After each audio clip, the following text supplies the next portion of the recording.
Hi, I'm Dr. Sunita Maheshwari. I'm a pediatric cardiologist and also a healthcare entrepreneur, having built out several startups to they're not startups anymore, basically in the telehealth space, teleradiology, as well as a chain of phygital clinics which do physical plus telemedicine. So that's my area of expertise. I think healthcare leaders are a little different, have different skill sets that are needed perhaps than other leaders. For one, it helps to be a doctor, not mandatory, but certainly, to know the domain. And that is in any leadership position, to know your domain very well. So in healthcare, I think understanding healthcare, because it is a little different from everything else.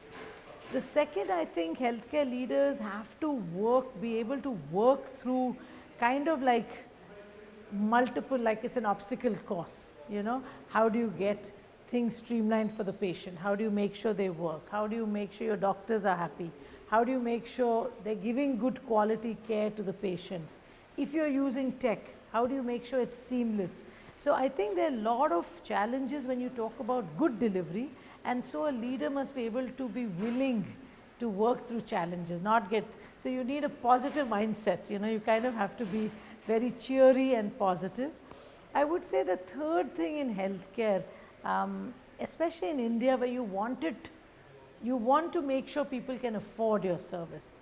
It can't be so expensive that only a few people are able to use your service. So if you're talking about making it affordable, the mindset of the leader has to be that.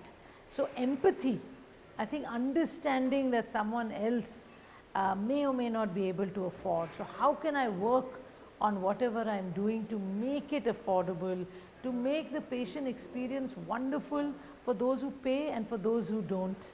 I think that, so I would say, really putting it all together, a healthcare leader should be empathetic, be willing to push through roadblocks, and really keep the larger vision intact of an organization, which is we are here to do a service, a good job for a patient out there. I think technology has completely changed. I mean, when I went to med school, for instance, there was no technology. We didn't even have smartphones. It was very basic. You cut the body on the anatomy table. Everything was fairly basic. You saw the patient, maybe the stethoscope, if you call that technology, maybe an X-ray machine or an ultrasound machine, some lab tests, and you treated the patient.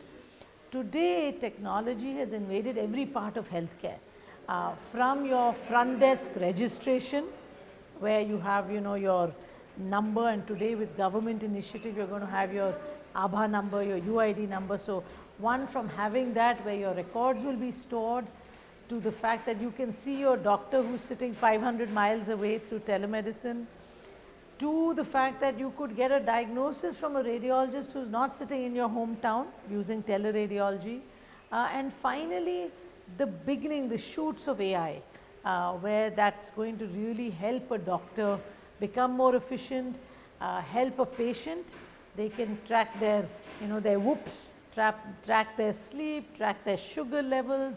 So I think technology has really invaded every space today of healthcare, from patient experience to tele-diagnostics, to teletherapy, and to self-therapy, where patients today can really monitor their own, continuous CGMs, monitor their own glucose and figure out what to eat or not eat.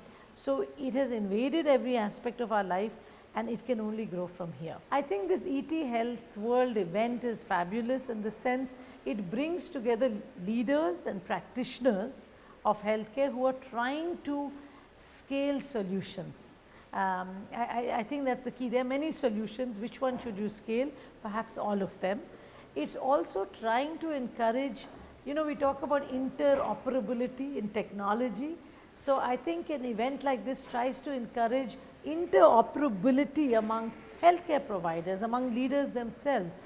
There are only so many solutions that I as an individual can build.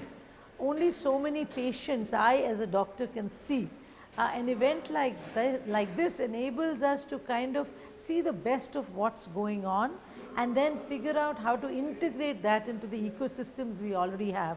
So I think that networking, that also thought provoke. You know, I kind of got up this morning, I needed coffee to get up, but you can see now I'm all energized because there's so many ideas that have come through just from listening and engaging and talking to others who are doing interesting things in their individual spaces. So I think hats off to ET and hashtag health leaders for these initiatives.